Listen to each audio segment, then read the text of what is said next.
In 2002, the government of Gujarat opened the Gujarat Science City in Ahmedabad to foster a spirit of knowledge infused with entertainment. Science city एक ऐसा project है जो recreation और creativity को आपस में जोड़ता है. And in this 104-hectare property, there in this one corner lies a 70mm IMAX theatre. The Gujarat Science City IMAX was opened as one of IMAX's institutional venues, which would be projecting and playing documentaries in the IMAX film format. And if you don't know, the 1570 IMAX film format is the highest quality image format ever built, and when scanned digitally has the estimated resolution of up to 18K. Now, while the place has had its ups and downs, so far so as even being shut down during the COVID time, they're still back up and running and still showing documentaries in the 1570 format, making it the only venue in India and most of Asia to project the 1570 IMAX film format. Now, a lot of people don't know about this theatre, which is fine. But even the ones who do, they have questions. Questions like, why don't they screen real Hollywood movies? Or why don't they screen something other than documentaries? Why did they not screen Oppenheimer? Well, to find an answer to all these questions, I visit the theatre and saw it for myself.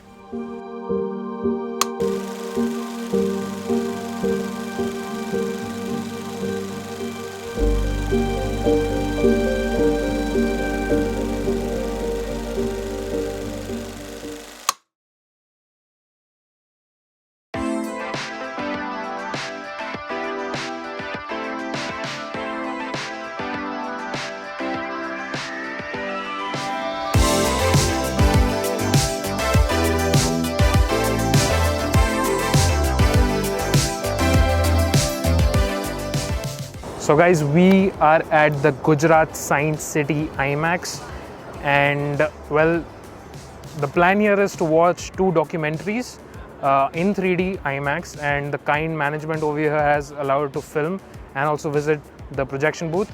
So yeah, without further ado, let's go inside. And also shout out to my buddy Shrey Tyagi, who's holding the camera.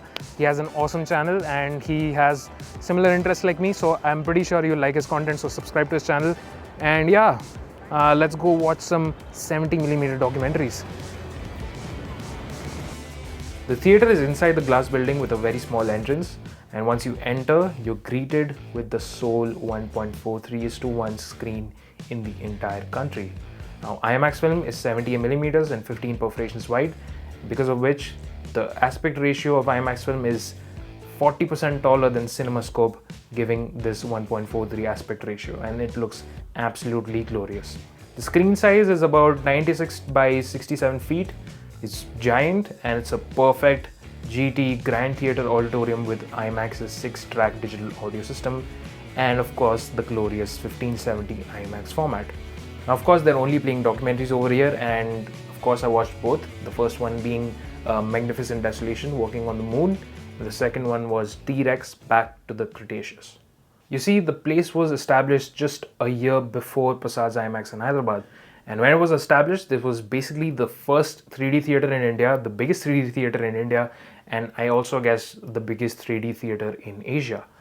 So they're pretty bullish about the 3D capabilities of the projector. So you know what? Let's go to the projection booth and check out how the projector works. Alright, we are in the projection room. Here we have Mr. Bhavik Trivedi, who is the chief operator of this theatre and has been operating this IMAX since its inception in 2002.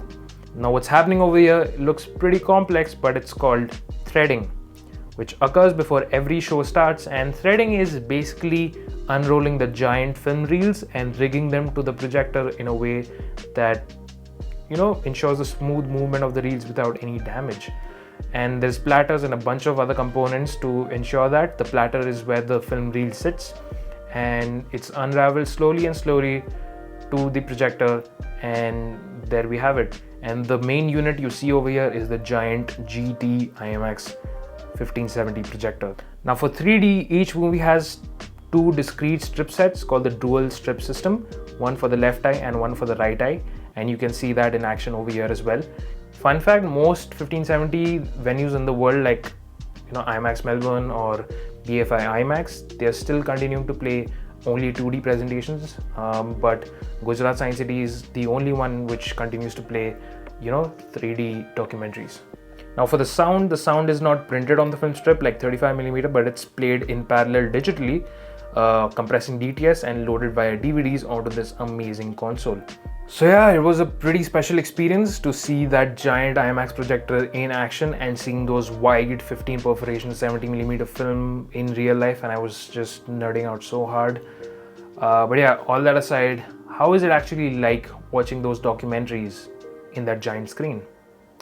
Well, the number one thing which stood out to me was the 3D. This was absolutely straight up the best 3D experience I've ever had in my life.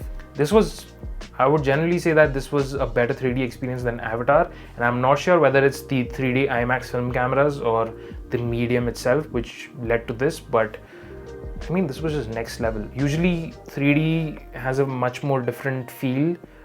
It feels more like an aquarium when I watch movies like Avatar or other great digital 3D movies, but on this, it generally felt like stuff was coming out of the screen, which I haven't experienced like maybe in a long time. So the 3D was definitely mind-blowing. It was amazing.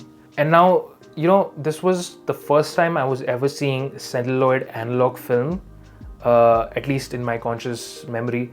And there were small properties like the film judder and the artifacts, which was very special to see. I've always read about it, but now seeing it like in real life with my own eyes, it was very nice to see all that. Now, while there was a lot of detail in the frame, it wasn't as sharp as I was expecting it to be. Maybe it was because of the 3D, because the moment I removed my 3D glasses, the thing seemed a lot sharper.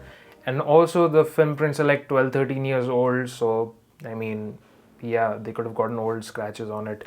And I was also curious about the visual effects shots because like in 1998, early 2000s, there's no way you can do visual effects in 18K. So yeah, definitely confirmed from the CQO, the visual effects were definitely finished in 4K, but the rest of the film was definitely in shot in IMAX film and then finished onto 1570 IMAX format. And this was also my first experience watching a 1.43:1 movie. I mean, I watched a ton of IMAX 1.9 movies, but like 1.43 is something I've always wanted to experience, and well, it was great. I think after 3D, the aspect ratio was the most impactful component in the entire experience. It really engulfed my peripheral vision, especially when I was sitting close to the screen. And it was just so surreal, like I had never seen a taller image on projected on a screen before. And you know what? The framing techniques they use are mostly relevant here. It's mostly the bottom half which has the important foreground subjects, and the rest of it is just background, and it just aids to your peripheral vision. And it's framed masterfully, and it was like a wonderful experience to see like ceiling to floor image.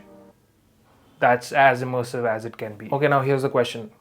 Why isn't this place playing Hollywood commercial movies or Christopher Nolan movies? Well, there are a few parts to this answer. All the movies which are being made right now in the world, in Hollywood, Bollywood, every industry, they are finished digitally and edited digitally. And they just don't make film prints anymore. They shoot on film, but they've entirely finished digitally. And even if they do, there are logistical costs associated to film prints. The production costs, the printing costs, the import costs, the export costs, the shipping costs, and usually it's the distributors and the producers who foot the bill for all these costs, but ever since the world has gone digital, they've stopped doing it. Of course, Nolan's movies are an exception, and the producing company who he works for, like Warner Brothers or Universal, they most kindly give the money for him to do whatever the hell he wants, and also, make film prints and ship them globally. So why can't the Gujarat Science City play Nolan's movies in their theater? Well, for Oppenheimer, for example, whose prints are in circulation, there's the case of film certification, censorships, and government permits and fundings and all that. And the theater was actually closed during Oppenheimer's release. So, and as far as Nolan's previous films go, there are no active film prints in circulation. All of the prints are with respective theaters all across the world in different countries. And if Gujarat Science City wants a new print, they'd have to pay for copyright to Warner Brothers, and also for the manufacturing of it, and also import and the duties and the shipping fees, all those things, which is very expensive. And it's generally not possible, and it's not the theater's job to import prints like these. It's usually the distributor or the producer's job. Also, since they classify as an institutional IMAX venue, which is very much strong in their brand, their main job is to play documentaries, and movies can be played only in the exception that a large portion of it should be shot with IMAX cameras. So yeah, maybe until the next Nolan film, there are very slim chances of any commercial movie, makes it to the Gujarat Science City in the 1570 format. Now the next question is that are they switching to digital, because there are so many problems related to the film format. Well, if the Gujarat Science City wants to switch to digital, they'd have to replace or get a laser unit from IMAX, which is very expensive. And you know what? The theater isn't that profitable. The tickets are only 150 rupees per head, and not a lot of people go there. There are very less footfalls, and even when they do, it's mostly school kids on field trips. So of course there's not a lot of revenue from this theater to justify such a big cost. And you can't even predict the return on investment for such a thing, because there are not a lot of people who come and visit the theater. So it's a risky bet. And unless the government and the governing body, which is running the theater, is convinced that this will be a good thing to do, there's gonna be a lot more waiting, and understandably so. If it's run by taxpayer money, then it's got to go through a bunch of layers of permits and bureaucracies before anything gets finalized. So yeah. Now Gujarat did play commercial movies before, when it was much more common to import film prints. Warner Brothers imported a bunch of film prints, and Avatar in 3D was shown here, Titanic in 3D was shown here, which was attended by Mr. PM himself back in 2012. And many other films like Harry Potter, Deathly Hallows Part 2 and Wrath of the Titans, all these things. And there were a bunch of other documentaries which got damaged. So yeah, there are only 2 film prints left.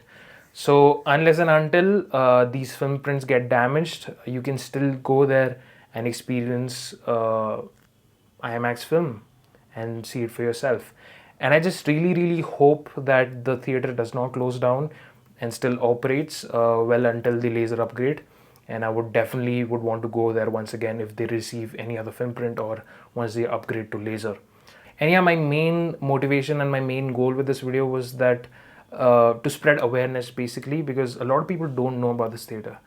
And even if they manage to secure the funds and convert to laser or get a maybe Interstellar or whatever film print and do a limited 1570 engagement for a Nolan movie, then I just want people to show up and come. There are a lot of cinephiles in India, a lot of IMAX fans in India, a lot of Nolan fans in India, and if something like that happens, we should definitely support the theater and visit and watch the film. So yeah, that is basically it. Thank you so much for watching, and thank you so much to the management at the Gujarat Science City for letting me film inside and providing me a lot of information. And yeah, the next episode is going to be about Prasad's IMAX Hyderabad, and it's going to be the final one. And I hope you're excited for that. Subscribe to watch it, and I'll catch you guys in the next one. Cheers.